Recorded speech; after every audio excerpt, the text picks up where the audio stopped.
Di kerajaan Antaberanta, ada sebuah raja dan istrinya yang dibuang oleh Batra Indra dan menjadi miskin. Keduanya sangat dibenci orang, sehingga mereka hidup di hutan. Hatta beberapa lamanya, maka istri si miskin itu pun hamilnya 3 bulan lamanya. Suatu hari, istrinya ingin makan buah mempelam yang di dalam taman raja itu. Si miskin takut dengan rajanya dan mengatakan bahwa itu mustahil, sehingga istrinya menangis.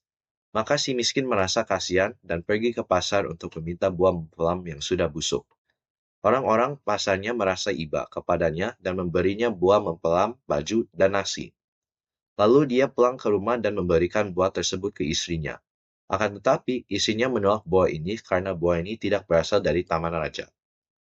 Si miskin jadi pergi ke taman raja untuk mendapatkan buah mempelam dari taman raja. Rajanya memberi dia setangkai buahnya dan si miskin menyambar rajanya. Ketika ia pulang dengan buahnya, istrinya sangat senang dan memakannya. 3 bulan berlalu dan istrinya meminta banyak makanan selama masa kehamilannya.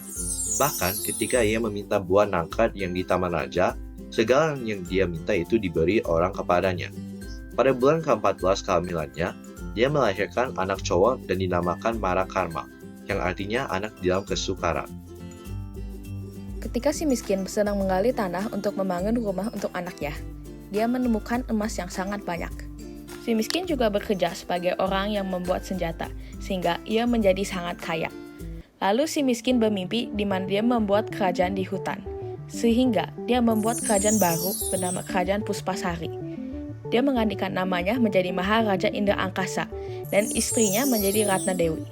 Tiada berapa lama, istrinya melahirkan anak perempuan bernama Nila Kusuma.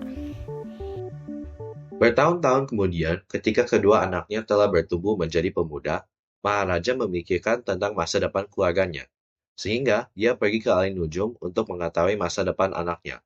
Tetapi, Raja Kerajaan Antaberanta yang iri hati dengan Maharaja, suruh Alin Nujum ini untuk mengatakan bahwa anak-anaknya tidak akan sukses dan kerajaannya akan celaka. Alin Nujum tersebut mengatakan kepada Maharaja seperti demikian, sehingga kedua anaknya dibuang oleh Maharaja ke hutan. 3 hari kemudian, kerajaan Puspasari terbakar, dan Maharaja menyadari bahwa ini karena orang-orang iri dengannya. Sementara itu, Marakarma meninggalkan adiknya Nila untuk meminta api, tetapi disangka sebagai pencuri dan dibuang ke laut. Di laut, Marakama ketemu dengan Cahaya Kairani dan menikah dengan dia. Setelah itu, mereka diselamatkan dari laut oleh nakoda. Tetapi, nakoda ini menyukai Cahaya Kairani dan membuang Marakama ke laut untuk menikahi istrinya. Marakama dimakan oleh ikan nun. Ikan ini mengikuti kapal nakoda, dan ketika kapalnya berlabuh, ikannya juga terdampar di pantai yang sama. Sebuah nenek membelai ikan nun sehingga Marakarma bisa keluar. Dari nenek kebayan, Marakarma tahu bahwa ia berada di negeri pelanggan cahaya, dan putri kerajaan adalah Nila Kusumbi, adiknya yang ternyata ditemukan seorang pangeran di hutan dan dinikahinya, sehingga menggantikan namanya menjadi Mayang Mungurai. Nenek tersebut juga mengatakan bahwa ada nakoda yang menikah dengan perempuan cantik.